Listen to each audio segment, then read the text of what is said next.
pessoal, boa tarde. É uma grande honra poder estar participando do 24º Encontro Nacional de Comitê de Bacias. Meu nome é Vinícius Azevedo, eu atualmente sou secretário de Meio Ambiente do município de Barra Mansa, no interior do Rio. Também sou vice-presidente do Comitê do Médio Paraíba. Eu cumprimento a todos os participantes, amigos de comitê, na pessoa do João. Cumprimento a todos que estão participando de forma presencial e online e desejo uma excelente tarde de rodada para todos. A gente vai estar falando um pouco hoje sobre o projeto de regularização fundiária urbana das margens dos principais cursos d'água de Barra Mansa. Dá só uma girada aqui para eu poder enxergar melhor ali.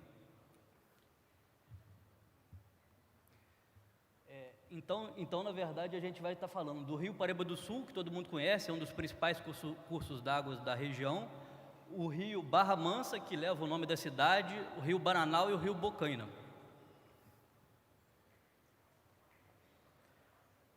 O tema nosso vai ser mudanças climáticas, eventos críticos e resiliência. A gente vai estar observando ao longo do nosso bate-papo a aderência da apresentação exatamente com essas três questões que estão sendo levantadas aí, né? Uma apresentação bem rápida aqui da área nossa do Comitê do Médio Paraíba do Sul. Ele está situado na região hidrográfica do...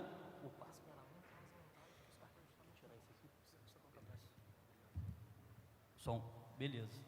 Então tá, ele está situado na região hidrográfica do Atlântico Sudeste, né? Uma área de drenagem bem extensa, quase 230 mil quilômetros quadrados. E essa região hidrográfica, ela é compreendida pelos estados do Espírito Santo, Minas, Rio de Janeiro, São Paulo e o litoral do Paraná. E aí, se a gente aproxima um pouco mais, a gente chega na bacia hidrográfica do Rio Paraíba do Sul, possui uma área de drenagem também muito extensa, de 55.500 quilômetros quadrados, divididas entre Rio, Minas e São Paulo. Então, se você pega o comprimento do Rio Paraíba do Sul, calculado a partir da nascente, que é no Rio Paraitinga, Rio Paraíba, na verdade, ele é formado com a união do Rio Paraibuna e o Paraitinga, né? Então, a partir do Rio Paraitinga, que fica lá no município de Areias, interior de São Paulo, até a foz dele aqui, próximo a Campos do Goytacazes, né, a Tafona, né, é de aproximadamente 1.100 quilômetros o comprimento desse Talveg.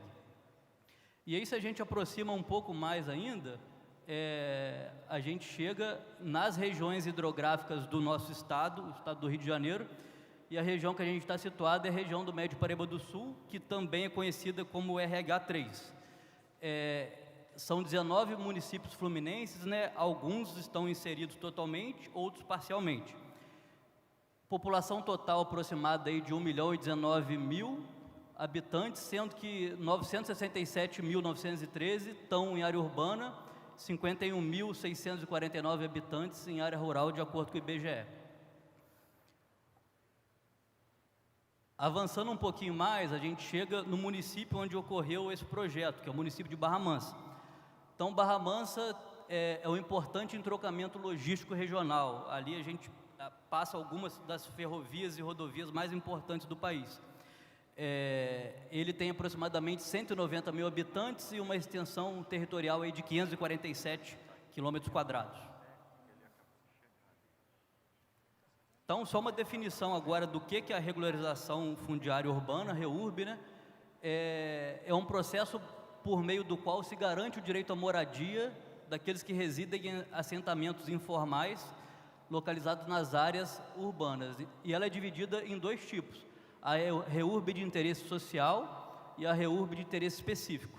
No interesse social, o poder público ele arca com todos os custos da regularização. Esse é o caso que a gente vai estar falando agora. A área de interesse do nosso estudo é exatamente a calha e as faixas marginais, as planícies de inundação do Rio Paraíba, que é essa grande mancha azul, o Rio Bananal e um tributário do Rio Bananal, que é o Rio Bocaina, e o Rio Barra Mansa, que é o rio que leva o nome do município. Aqui a gente jogou uma linha do tempo, fala um pouco sobre a legislação sobre recursos hídricos e faixa marginal para o estado do Rio. É um pouco extenso, mas vale a pena a gente tentar recapitular rapidamente. Em 1934, a gente teve o Código das Águas, né, que determinava a criação de servidões de trânsito para os agentes da administração pública em 10 metros. E para correntes navegáveis, ele joga a faixa aí para 15 metros. Em 65, teve o Código Florestal, que determinava a largura de 5 metros para os rios de menos de 10 metros de largura e assim por diante. 83, a Política Estadual de Defesa de Proteção de Bacias Fluviais e Lacustres do Estado do Rio de Janeiro. Em 87, teve a Lei Estadual de Faixa Marginal de Proteção, e aí ela cita aqui que a Superintendência Estadual de Rios e Lagos e a FEEMA demarcam as faixas marginais a partir do eixo do curso d'água. E a gente vai começar a observar uma grande variação. Em algum momento se fala em demarcação a partir de eixo de curso d'água, em outro momento a partir de borda da calha do leito regular, em outros momentos a partir de cota de cheia. Em 97, chegamos na Política Nacional de Recursos Hídricos, né, que define a bacia hidrográfica como unidade territorial para implementação da Política Nacional de Recursos Hídricos e atuação no Sistema Nacional. Em 99, foi lançada a Política Estadual, no Rio de Janeiro. 2002, a Resolução CONAMA 303, e ela diz aqui das áreas de preservação permanente em FMP a partir do nível mais alto em projeção horizontal. E ela define exatamente o que o Código Florestal copiou, trouxe, né? 2007, teve a fusão da SERLA, da FEEMA e do IEF, e eles fundidos geraram o Instituto Estadual do Ambiente, o INEA do Estado do Rio. Lembrando que esse projeto é uma parceria entre o INEA está financiando através de um TAC e está tocando juntamente com o município de Barra Mansa. E aí, em 2012, a gente chega no Código Florestal e, diferentemente da CONAMA 303, ele fala desde a borda da calha do leito regular e não do nível mais alto. E aí ele repete exatamente as mesmas distâncias de demarcação de faixa que a CONAMA trazia. 2017 tivemos a REURB, e a REURB ela fala que nos núcleos urbanos informais que ocupam área de preservação permanente, a regularização fundiária será admitida por meio de aprovação do projeto de regularização fundiária na forma de lei específica da REURB urbana. 2019, o INEA delegou os municípios as autorizações para intervenção em área de preservação permanente. Então, o órgão estadual passou isso para a Secretaria de Meio Ambiente do Estado. 2019 também a gente teve uma resolução do Conselho Municipal de Meio Ambiente, lá de Barra Mansa, e um dos itens que ela trata é exatamente quando a gente tem uma área de interesse e existe um logradouro público entre o curso d'água e essa área. Então, a gente dispensou a demarcação de faixa nesses casos. O logradouro público já bem consolidado, é uma via de grande circulação. E aí, em 2021, a gente teve a alteração do Código Florestal, que diz que em áreas urbanas consolidadas, ouvidos os conselhos estaduais, municipais ou distrital, ou lei municipal distrital, poderá definir as faixas marginais distintas daquela do artigo do Código Florestal de 2012. E ela coloca algumas regras aqui que devem ser consideradas. Então, tentando resumir isso tudo que eu falei agora, é um apanhado da legislação desde o Código das Águas. A gente tem aqui, 1934, uma faixa de 10 metros. Esse daqui é o Rio Paraíba do Sul, na área central do município. A gente chega agora no Código Florestal de 64, uma faixa de 60 metros da margem. CONAMA 303 e o Código de 2012, 100 metros da margem. Lembrando que tem uma diferença em relação à borda da calha do leito regular, que é o que o Código Florestal traz, e a CONAMA fala do nível mais alto, né? Aqui, de acordo com essa alteração da lei de 2021, a gente joga a faixa marginal de acordo com o plano diretor municipal, o Códex Municipal. Em Barra Mansa, para o Paraíba do Sul, ele foi definido há muito tempo atrás em 30 metros.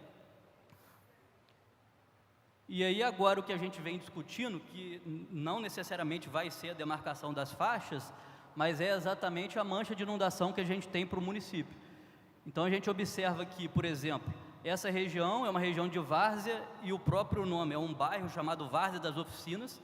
Ele tem um avanço bem considerável aqui da mancha de inundação, alguns outros trechos também. Isso foi feito para o Rio Paraíba e para aqueles tributários que eu falei. Então, como que foi delimitada essas manchas, né? A gente fez isso para vários tempos de recorrência, vários períodos de retorno. Então, uma mancha bem leve é a mancha com tempo de recorrência de 2 anos. São as chuvas com probabilidade de ocorrência aí, num ano, de mais ou menos 50%. E a gente vai avançando aí para o tempo de recorrência de 10, de 25 anos, e gera uma mancha já mais agressiva. Você observa aqui da região do bairro Colônia Santo Antônio, um trecho, um núcleo habitacional já fica com uma lâmina d'água considerável. A mancha de 50 anos e, por fim, a mancha de 100 anos. Então, na mancha de 100 anos, você vê que alguns trechos da cidade eles sofrem bastante aí com os processos de inundação. Essa aqui é a calha do rio Barra Mansa, é um dos cursos d'água mais problemáticos que a gente tem no município. E aí vamos falar um pouco sobre a metodologia para a delimitação dessas manchas. Isso foi feito através de simulação hidrológica bem complexa, mas a gente pode tentar simplificar falando um pouco do método racional. O método racional ele fala que a vazão é o produto do coeficiente de cobertura do solo, intensidade de precipitação e área de contribuição. O que a gente consegue mudar nessa equação? Intensidade de precipitação, na verdade, é clima. É muito complicado a gente até conhecer bem os processos, os fenômenos climáticos. Se a gente conhecesse e conseguisse alterar, a gente não ia sofrer tanto com essas catástrofes, com esses processos. Área de contribuição, na verdade, é a bacia hidrográfica. Isso a gente não altera, são os limites hidrográficos, né? E a gente altera e vem alterando muito exatamente isso, que é o coeficiente de cobertura de solo. E a gente pode observar, às vezes, uma bacia que era totalmente florestada e hoje tem muita pastagem, às vezes quase nada de vegetação nativa. E para piorar, ainda tem um núcleo urbano instalado ali próximo ao seu exultório e às vezes quase dentro da calha do curso d'água, né? Então, as áreas de drenagem desse projeto, na verdade, foram as seguintes. Essa subbacia aqui do Paraíba, até o município de Barra Mansa, vale lembrar que esse trecho de Itatiaia até Barra Mansa, ele é regulado por um reservatório, que é o reservatório da usina hidrelétrica do Funil. Tivemos aqui essas duas subbacias, que é a subbacia do Baranal, e ela está, mais da metade dela inserida em outro estado, então está fora da área do comitê. Aí aquela problemática que a gente sempre fala em relação a limite político-administrativo e limite hidrográfico, né? Essa outra subbacia, que é a bacia do rio Barra Mansa, e a do Baranal, a gente ainda subdividiu ela na subbacia do rio Bocaina e estudou esse rio de forma separada.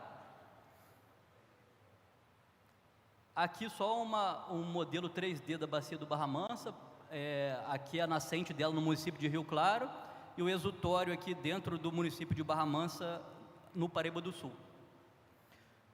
A bacia do Barra Mansa, por exemplo, é uma bacia que tem 102 km² e só 17 km² de vegetação nativa. Então, teoricamente, é uma bacia que não teria muita suscetibilidade à inundação, mas tem justamente por esse processo aí de desmatamento e as culturas que foram realizadas, né? E aí, para fechar, a gente gera um mapa aqui com toda a mancha de inundação e as residências atingidas, né?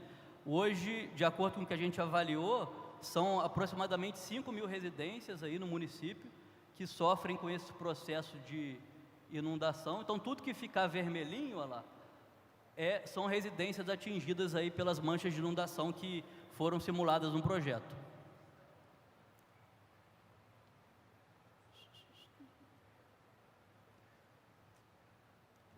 Agora a gente vai cruzar esses dados, na verdade, com um mapa de risco que a gente avalia perigo, que tem a ver com a lâmina de inundação, a velocidade de escoamento e a questão de vulnerabilidade das comunidades que estão instaladas, né? Depois disso a gente vai discutir com o Conselho Municipal de Meio Ambiente e o Conselho Municipal do Plano Diretor algumas opções. Por exemplo, para a bacia do rio Barra Mansa e a bacia do rio Baranal, já está sendo estudada a possibilidade de construção de reservatórios para amortecer esse pico de cheia. Isso vai ficar a montante das áreas urbanas, né? E aí vai conseguir atenuar bastante essas vazões de pico que causam os problemas de inundação. Mas mais importante que isso tudo é a gente conseguir promover restauração florestal das bacias hidrográficas. Com isso a gente diminui muito esses eventos aí climáticos extremos que complicam a vida e causam bastante dano aí à nossa população. É isso, eu agradeço a oportunidade, desejo uma excelente apresentação a todos e bom encontro para todo mundo. Obrigado, gente.